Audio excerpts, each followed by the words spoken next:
নারী পুরুষ ভেদে সবারই তার কি বলে যে স্ব পোশাক পরিধান করার অধিকার রয়েছে। কেউ হিজাব পরবে, কেউ নেকাব পরবে, কেউ বুরকা পরবে, কেউ সালোয়ার কামিজ পরবে, কেউ শাড়ি পরবে। এটা বাধা ধরা কোনো নিয়ম নাই।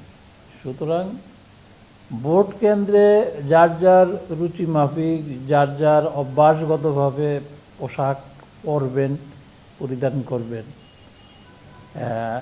এটিতে বাধা দেওয়ার কোনো সুযোগ নেই, আইনত বাধা দেওয়ার সুযোগ নেই।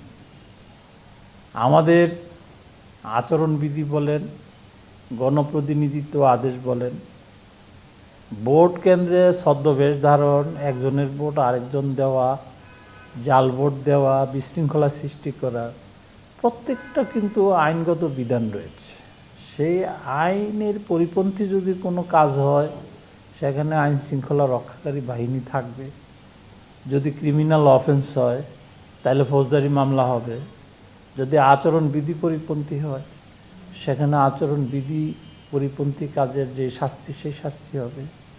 আমি মনে করি এটি আইন অনুযায়ী নিষ্পত্তি হবে এই ধরনের ইস্যু যদি ওঠে। নির্বাচনী অংশগ্রহণকারী প্রত্যেকটা দল, প্রত্যেকটা প্রার্থী নির্বাচন কমিশনের চোখে সমান। এখন আপনি যে বিষয়টা বলছেন সেটি সুনির্দিষ্টভাবে আমাদের কাছে এখনও আমরা প্রমাণটা পাইনি। আমরা এটি বিভিন্ন সংস্থার মাধ্যমে যাচাই বাছাই করছি। যদি এই ধরনের প্রমাণিত হয় আইন অনুযায়ী ব্যবস্থা নিব আমরা। এখন কেউ কেউ বলতে চাচ্ছেন যে ছেলে মানুষও কি বলে যে জাল ভোট দেওয়ার জন্য বুরকা পরে আসবেন বা একই ব্যক্তি বারবার আসার জন্য বুরকা পরবেন।